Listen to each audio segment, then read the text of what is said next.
오늘은 추수감사 예배로 함께 예배를 드립니다. 그렇다면 여러분은 무엇으로 하나님께 감사하십니까? 여러분 재물 때문에, 돈 때문에 여러분 재물과 돈을 주셔서 감사하신가요? 아니면 건강을 주셔서 감사하신가요? 한 해 내가 원하는 소원들이 이루어져서 혹시 감사하신가요? 아니면 여러분의 자녀들 때문에 감사하십니까? 우리 믿는 자들이 정말로 감사해야 할 것이 무엇인지 오늘 본문 말씀을 통해서 함께 살펴보면 좋을 것 같습니다. 이스라엘 백성들이 가데스에서 요단 동편으로 지금 이동하고 있는 상황이에요. 그런데 지난주에도 살펴본 것처럼 요단 동편으로 이동하기 위해서는 그 지역에 살고 있는 많은 민족들의 땅을 지나가야 합니다. 그런데 정말 커다란 군대와 같은 민족이 자신의 땅들로 지나가는데 누가 기뻐하겠어요? 그래서 에돔 왕이 이스라엘 백성들의 요청, 그 땅으로 지나가겠다라는 요청을 거절했습니다. 오늘 역시 마찬가지예요. 아모리의 시온 왕이 이스라엘 백성들의 요청을 거절합니다. 그저 그 땅으로 지나가겠다라는데 밭에도 들어가지 않고 포도원에도 들어가지 않고 또 우물물도 마시지 않겠다라고, 다만 그 길로 지나가겠다라고 합니다. 그럼에도 불구하고 이방 왕, 아모리 왕 시온은 이스라엘 백성들의 그 요청을 단칼에 거절해요. 그리고 오히려 자기 백성들을 거느리고 나와서 이스라엘 백성을 치려고 전쟁하려고 하고 있습니다. 그렇다면 그 결과는 어떻게 되었을까요? 24절, 25절 말씀 함께 읽겠습니다. 24절, 25절이에요. 이스라엘이 칼날로 그들을 쳐서 무찌르고 그 땅을 아로노에서부터 압보까지 점령하여 암몬 자손에게까지 미치니 암몬 자손의 경계는 견고하더라. 이스라엘이 이같이 그 모든 성읍을 빼앗고 그 아모리인의 모든 성읍 헤스본과 그 모든 촌락에 거주하였으니, 여러분 이스라엘 자손이 자신들을 치러 온 아모리 왕 시온을 오히려 쳐서 무찌릅니다. 그리고 그 땅을 점령하여서 그 모든 성읍과 촌락에 거주하게 됩니다. 앞서 에돔과 비슷한 상황이잖아요. 다만 에돔은 무장만 했지 이스라엘 자손을 공격하지는 않았어요. 그러나 아모리 왕 시온은 이스라엘 자손이 돌이킬 틈도 없이 먼저 공격을 합니다. 이스라엘이 전쟁하지 않을 수 없는 상황을 만들었다라는 거예요. 그렇다면 이 상황을 어떻게 해석해야 할까요? 그 이유가 그 신명기 사건에 신명기에서도 이 사건을 다루고 있는데요. 신명기에서 그 이유를 말씀해주고 있어요. 신명기 2장 30절 말씀을 제가 읽어드릴게요. 헤스본 왕 시온이 우리가 통과하기를 허락하지 아니하였으니 이는 내 하나님 여호와께서 그를 내 손에 넘기시려고 그의 성품을 완강하게 하셨고 그의 마음을 완고하게 하셨음이 오늘날과 같으니라. 모세는 왜 헤스본 왕 시온이 이스라엘을 공격하였는지 그 이유를 지금 설명해 주고 있어요. 내 하나님 여호와께서 그를 내 손에 넘기시려고 그의 성품을 그리고 그의 마음을 완강하고 완고하게 하셨다라고 말씀하세요. 여러분 혹시 가족이나 주변 사람들 중에 도무지 이해할 수 없는 이유로 그 마음을 완강하고 완고하게 하여서 나를 공격하는 사람이 있지는 않습니까? 또 힘들고 또 억울하게 하고 있지는 않습니까? 하나님께서 그 사람의 마음과 성품을 완고하게 하신 것입니다. 그를 나에게 우리에게 기업으로 주시려는 거예요. 상대방은 너무 완악합니다. 말도 안 되는 말과 행동들로 나를 기분 나쁘게 하고 또 손해를 끼쳐요. 내 입장에서 볼 때는 도무지 이해할 수가 없어요. 그렇다면 나도 똑같이 완악하여서 혈과 육의 전쟁을 벌여야 할까요? 똑같이 모진 말을 하고 되갚아 줘야 하겠습니까? 그러면 내가 그 싸움에서 이기는 걸까요? 그러면 속이 시원하십니까? 지난주에 나누었던 것처럼 우리 믿는 자들의 싸움은 혈과 육에 속한 것이 아니에요. 악한 영들과의 싸움, 죄와의 싸움이었어요. 하나님의 나라, 곧 영원한 생명을 위한 싸움이었습니다. 완악한 왕 시온은 하나님께서 나에게 주신 영혼 기업이에요. 싸워서 그 영혼을 취해야 합니다. 그렇다면 어떻게 싸워야 할까요? 이스라엘이 칼날로 쳐서 무찔렀다라고 말씀하고 있어요. 혈과 육의 칼날이 아니에요. 말씀의 칼날이에요. 성령의 검이에요.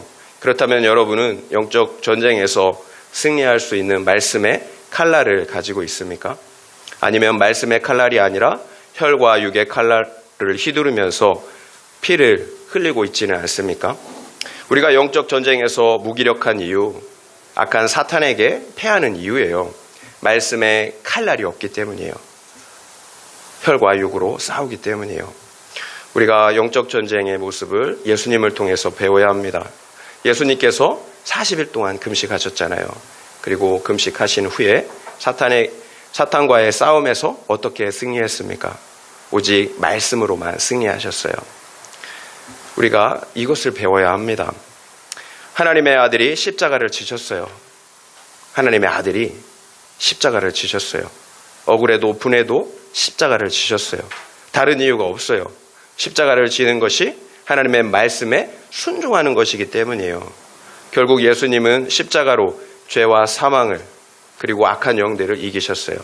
만약 예수님께서 12군단이나 더 되는 천사들을 데려다가 이 세상 나라를 쳤다면 어떻게 됐을까요?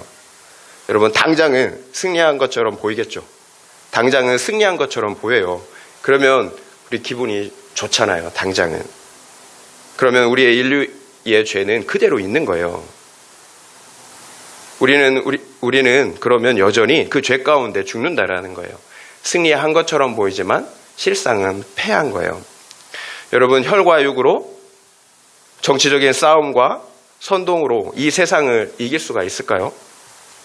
여러분, 세상적인 방법으로 교회가 이기면 지는 거예요. 우리 주님이 뭐라고 말씀하셨습니까? 누구든지 나를 따라오려거든 자기를 부인하고 자기 십자가를 지고 나를 따라오라고 말씀하셨잖아요.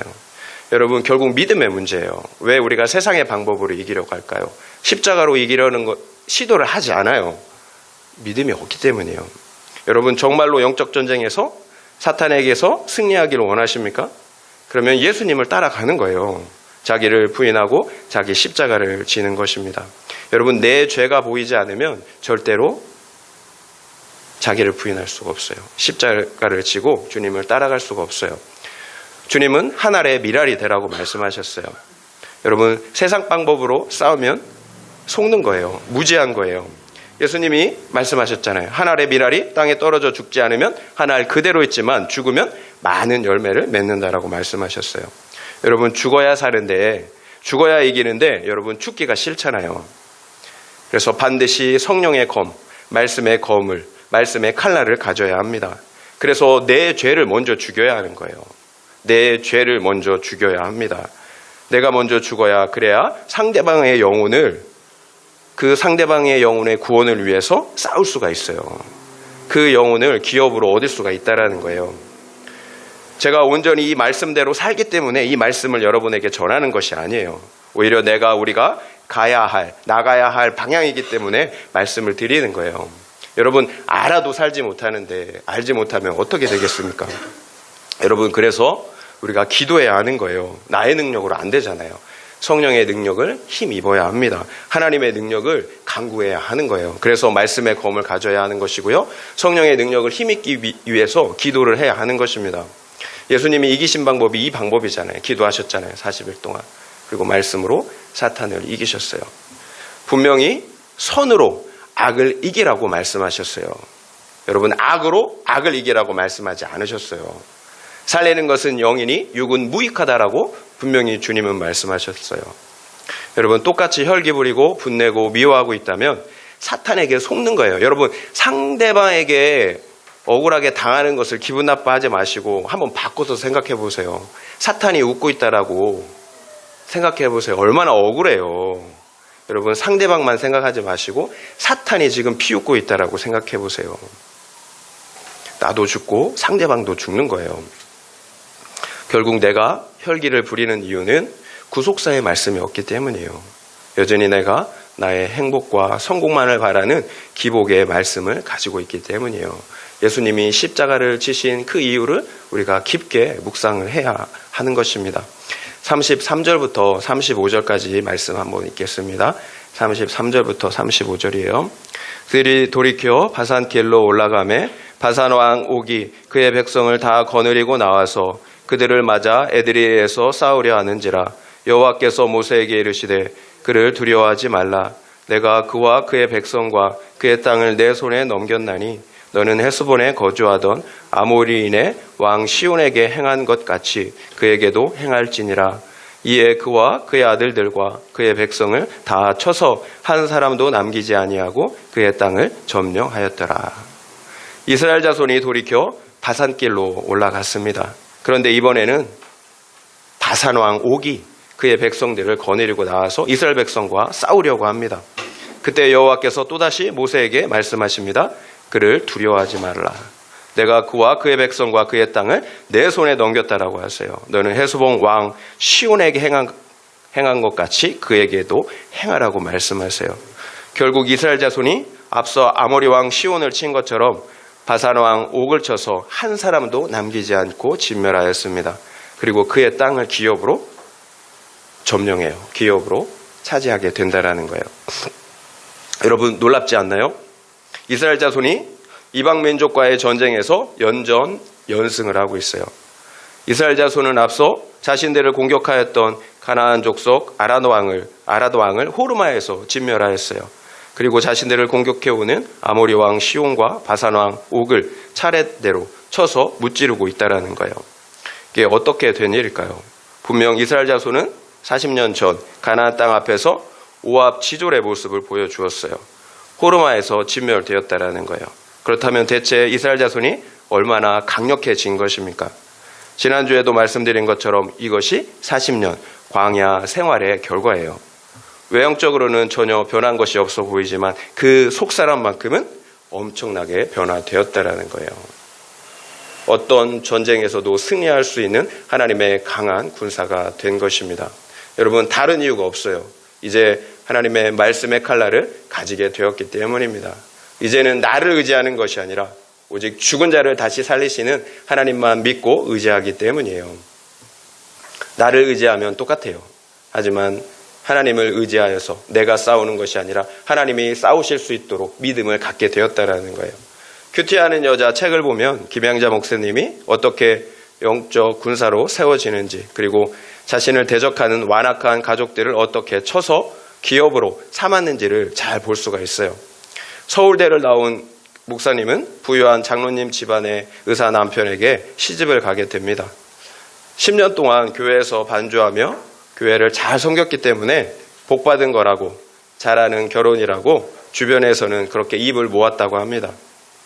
물론 목사님 역시 그렇게 생각을 했다고 해요.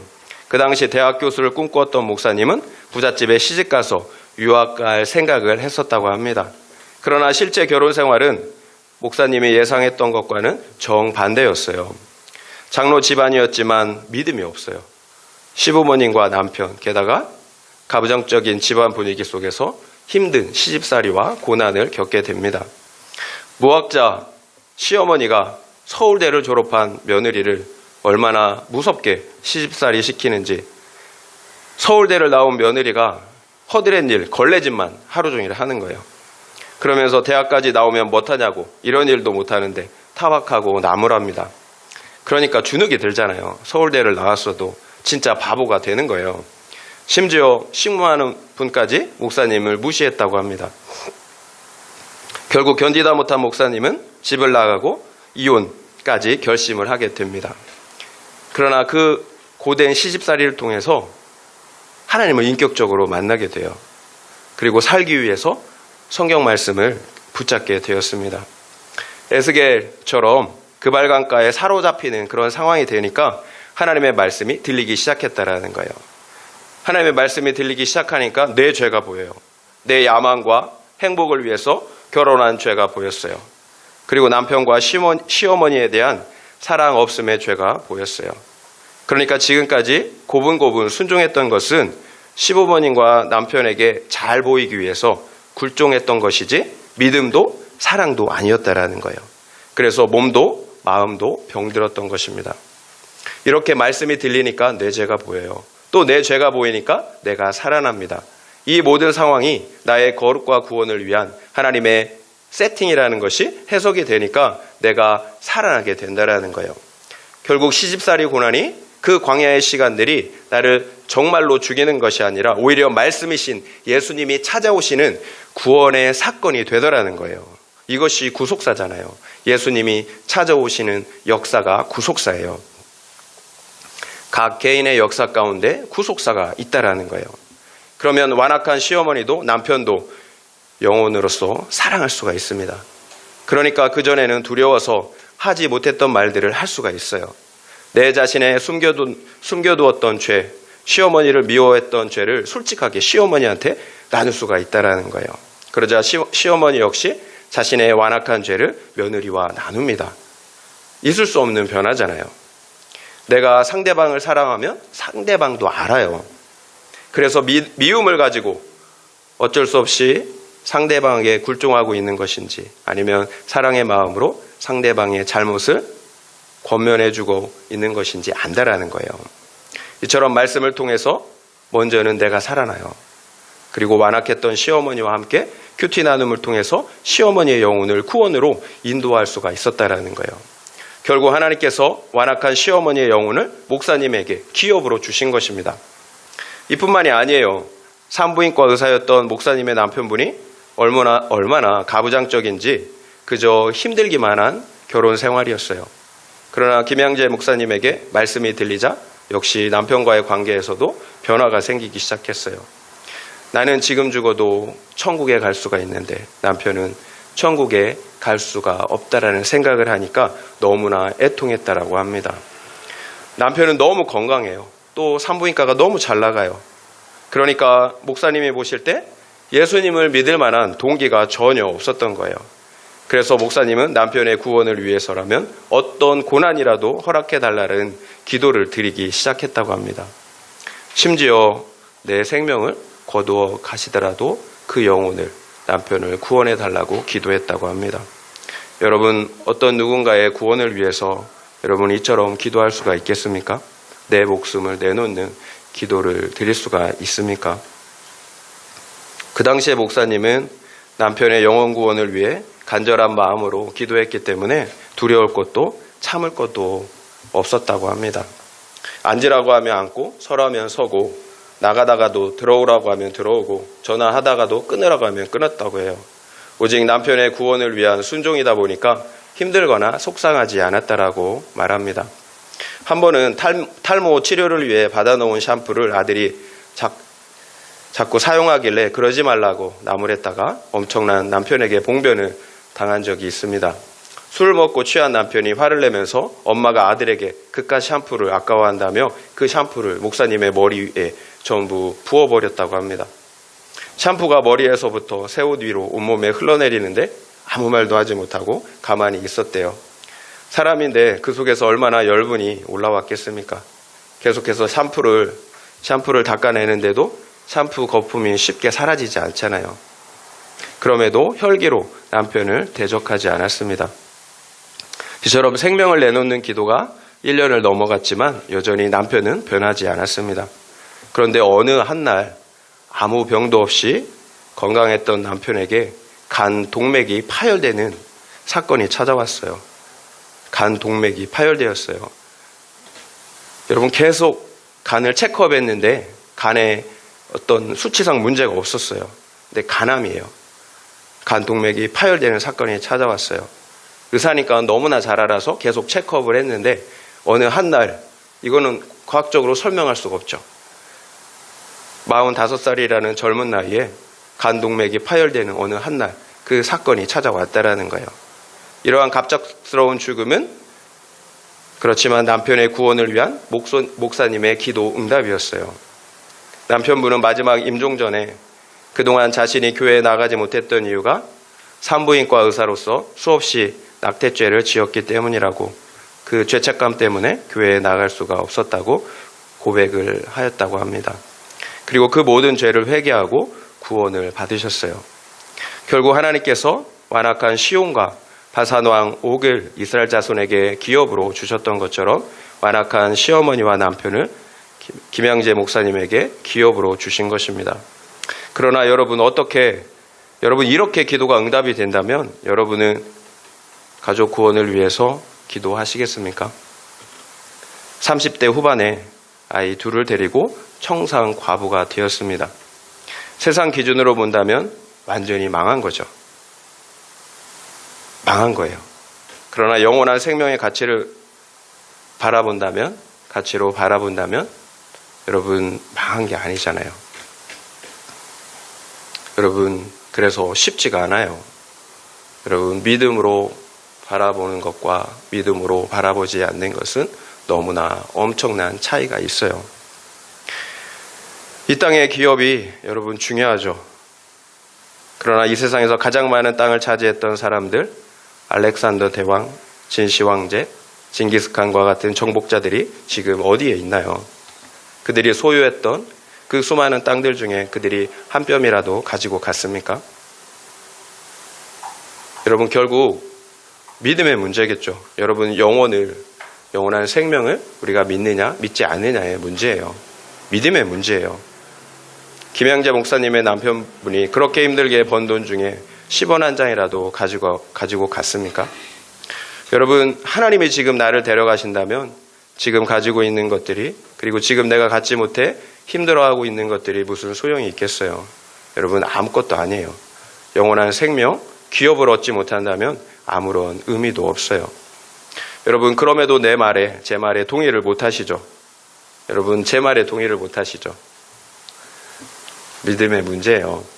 24절을 보면요, 이스라엘이 칼날로 그들을 쳐서 무찌르고 그 땅을 아르논에서부터 야복까지 점령하여서 암몬 자손에게까지 미치니 암몬 자손의 경계는 견고하더라고 되어 있어요. 암몬 자손의 경계는 견고하였다라는 말은 암몬 자손이 너무 강해서 이스라엘 자손이 그들을 싸워서 이길 수가 없었다라는 말이 아니에요. 하나님께서 그들의 땅을 이스라엘의 기업으로 허락하지 않으셨다라는 의미예요. 따라서 암몬 자손을 공격하지 않은 것입니다. 하나님께서 에서의 후손인 에돔을 기업으로 주시지 않은 것처럼 아브라함의 조카 롯의 후손들인 암몬과 모압 족속 역시 기업으로 주시지 않은 것입니다. 결국 우리가 싸워서 취해야 할 기업은 하나님께서 허락하시는 데까지예요. 분수를 넘어서 우리의 열심을 내면 안 된다라는 거예요. 하나님께서 가라는 곳까지 가고요, 서라고 하면 내 생각을 접고 멈춰야 합니다. 이것이 하나님의 군사예요. 내 뜻을 내려놓고 하나님의 뜻을 따라 순종하는 사람입니다. 그래서 늘 깨어서 하나님의 뜻을 우리가 분별해야 하는 것입니다. 여러분, 말씀을 보지 않는데, 기도하지 않는데 하나님의 뜻을 분별할 수가 있겠습니까? 그래서 말씀을 보지 않는 사람, 기도하지 않는 사람은 100% 내 뜻대로 행동하는 사람이에요. 말씀이 없으면 내 생각대로 살 수밖에 없어요. 결국 말씀 보지 않는 사람, 기도하지 않는 사람은 영적 싸움이 아니라 혈과 육의 싸움을 하고 있는 것입니다. 그래서 여러분, 때로 우리가 자기 연민에 힘이 들고요, 또 상대방에 대한 미움과 분노에 힘이 드는 거예요. 여러분, 성령을 의지해서 살면 힘들지만 그래도 승리할 수가 있어요. 하지만 내 힘만 의지하면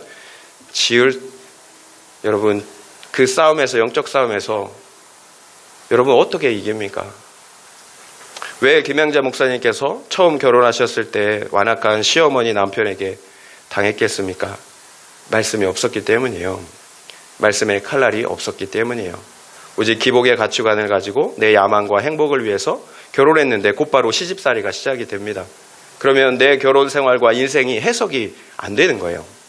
우리 인생의 목적은 우리 계속 말씀드리잖아요. 거룩과 구원인데 나의 행복과 야망을 위해 결혼했으니까 그 고난이 해석이 되지 않는다라는 거예요. 그래서 자기 연민에 빠져 이혼을 생각하고 우울증에 걸려 죽음을 묵상하게 되었던 것입니다. 그러면 나만 죽나요? 그렇지 않잖아요. 상대방도 죽이잖아요. 내 마음속의 미움과 분노가 계속해서 상대방을 죽이는 거예요. 결국 말씀도 없고 믿음도 없으면 나도 죽고 상대방도 죽이는 거예요. 그러면 그 가정이 화목할 수가 있겠습니까? 자녀들도 죽는 거죠. 이것이 광야 1세대의 삶이었어요. 말씀이 없으니까 믿음 역시 없었어요.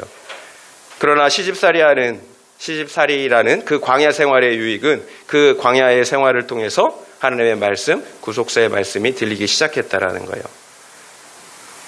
말씀드린 것처럼 말씀이 들리면 내가 보여요. 내 죄가 보여요. 내 야망과 행복을 위해 상대방을 이용하려고 했던 내 죄를 보게 돼요. 절대로 내가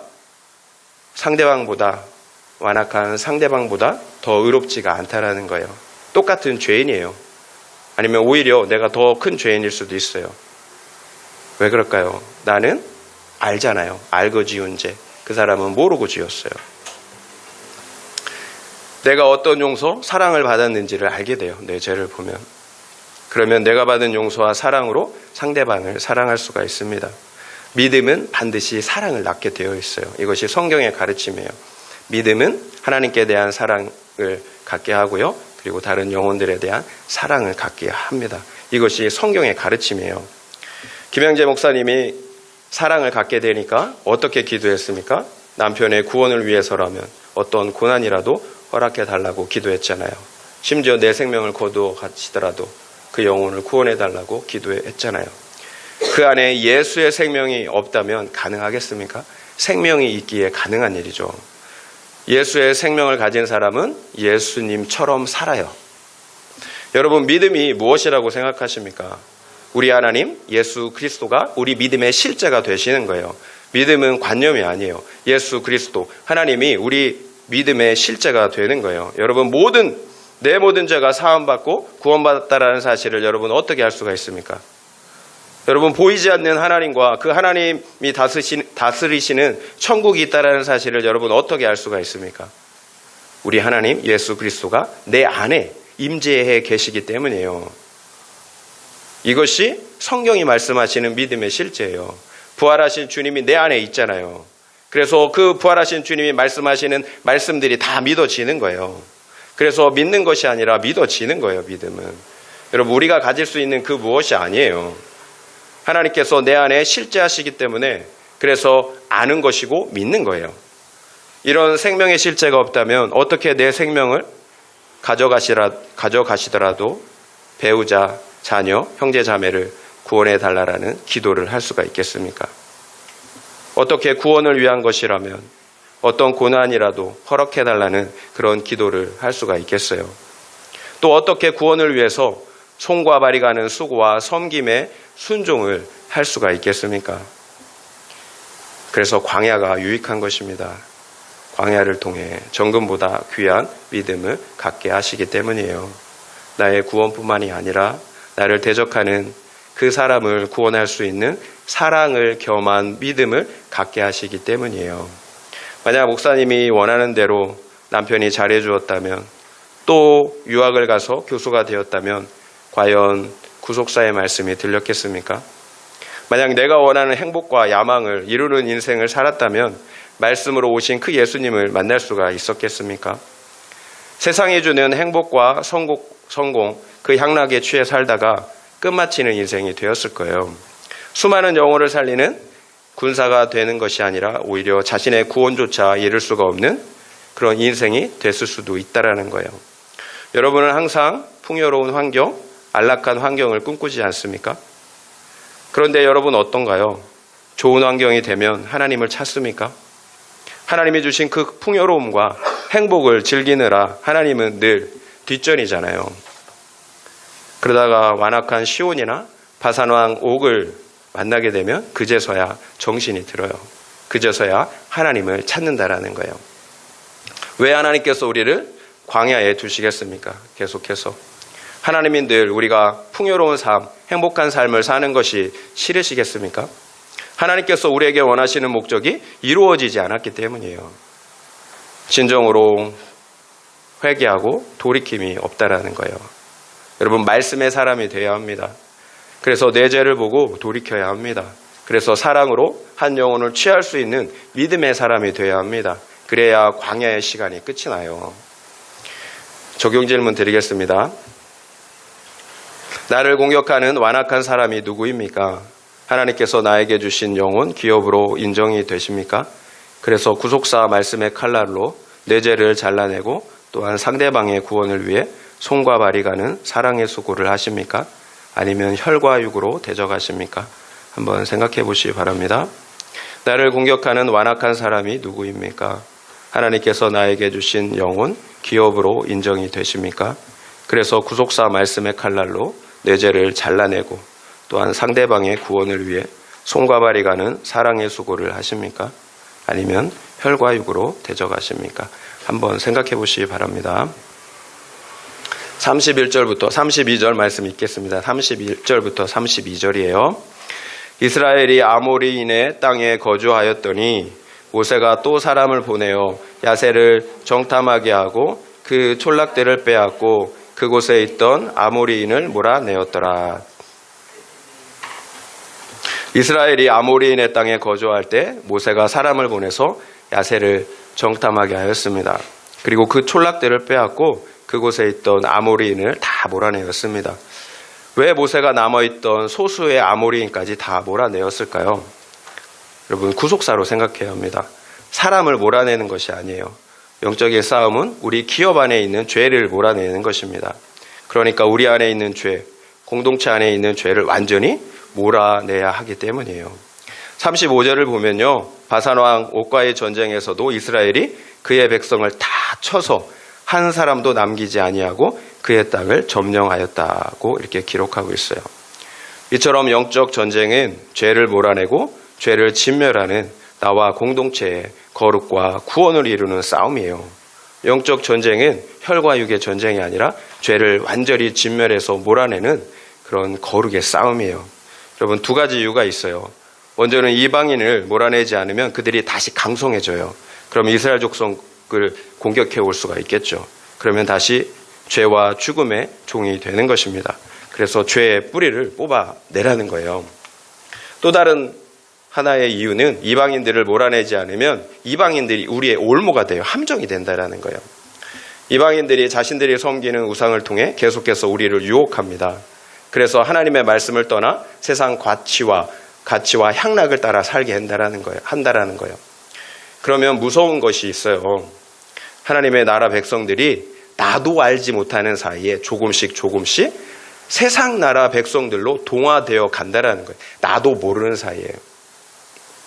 실제로 이후에 이스라엘 백성들이 가나안 땅에 들어가서 이런 일이 벌어지잖아요. 나도 모르는 사이에 변질된다라는 거예요. 분명 그 이름은 그리스도인이에요. 그런데 그 내용은 세상 사람이라는 거예요.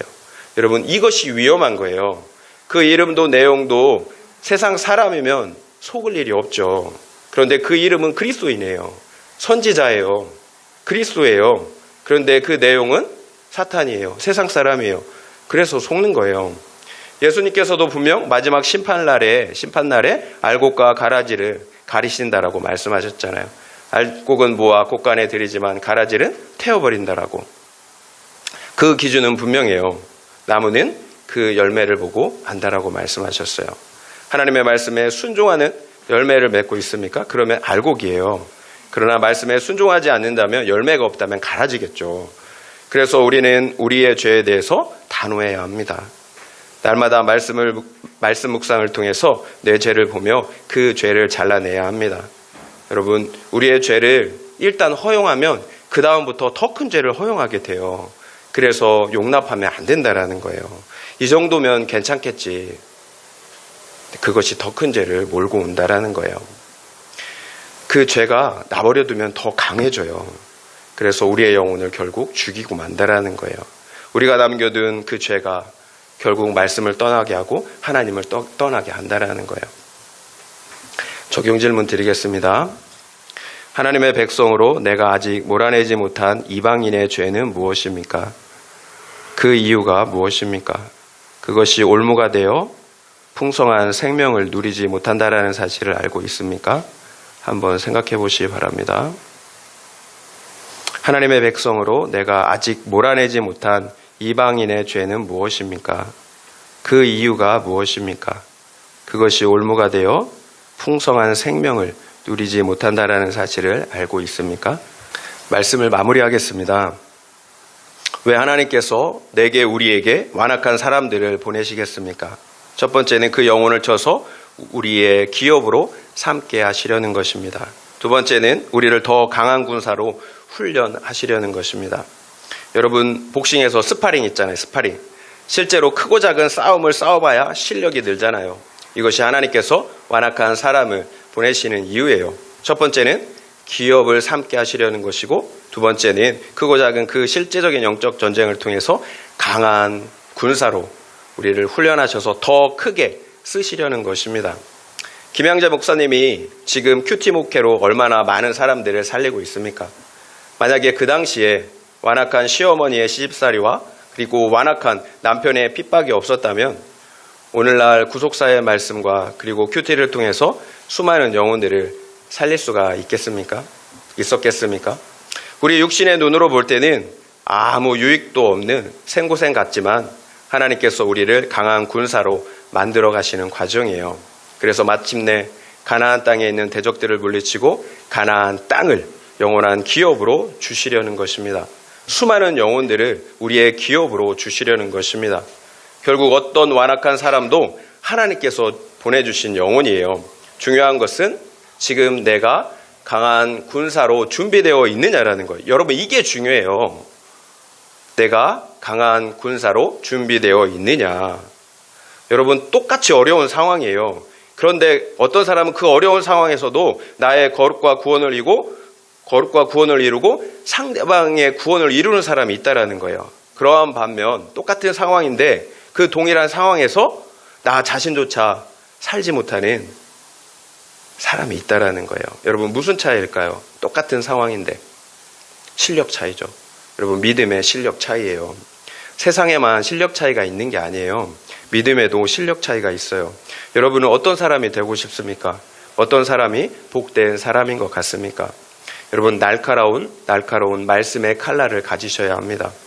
그 말씀의 칼날로 먼저 계속해서 내 죄를 잘라내므로 나의 거룩과 구원을 이뤄 가셔야 합니다. 그리고 하나님이 우리에게 보내주신 그 완악한 영혼들을 말씀의 칼날로 쳐서 기업을 삼아야 합니다. 이것이 광야를 통해 우리를 훈련하시고 연단하시는 이유입니다. 먼저는 나를 살리실 뿐만 아니라 나를 통해서 다른 영혼들을 살리시려는 것입니다. 하나님은 여러분 선하세요. 하나님은 절대로 선하시고 신실하십니다. 여러분, 이 사실을 잊지 마시기 바랍니다. 우리가 오늘 추수감사 예배로 하나님께 예배를 올려드리는데요. 여러분, 믿음의 사람들은 범사에 감사하는 사람들이에요. 무엇으로 감사해야 할까요? 먹고 마시는 것을 주셔서 감사해야 합니까? 물론이에요. 그러나 더 중요한 것은 영원한 기업, 생명을 주셨기 때문에 감사해야 합니다. 하나님께서 십자가에서 우리의 모든 죄를 대속해 주셨어요. 그러므로 영원한 멸망에서 생명으로 들어가게 하셨습니다. 여러분, 지금 죽어도 천국에 들어갈 수가 있어요. 여러분, 그렇다면 그것 하나만으로 우리가 감사할 수 있지 않겠습니까? 그 생명을 주시기 위해서 하나님께서 자신의 생명을 내어주셨어요. 여러분, 그렇다면 어떤 환경이라도 감사할 수 있어야 하지 않을까요? 그뿐만이 아니에요. 우리에게 영원한 생명을 주셨을 뿐만 아니라 하나님은 우리에게 다른 영혼들을 영원한 기업으로 주셨어요. 이 땅에 유한한 기업이 아니라 영원한 기업으로 주셨어요. 영광이 달라요, 여러분. 영원한 영광을 여러분 사모하시기 바라요. 이것이 진정으로 감사한 일입니다. 기복이 아니에요. 나에게 영원한 생명을 주시고 또한 다른 영혼들을 영원한 기업으로 주신 것입니다. 우리가 진정으로 믿음의 사람들이라면 이 땅에 유한한 기업이 아니라 이처럼 썩지도 쇠하지도 않는 그 영원한 기업, 생명을 주신 하나님께 감사해야 할 줄 믿습니다.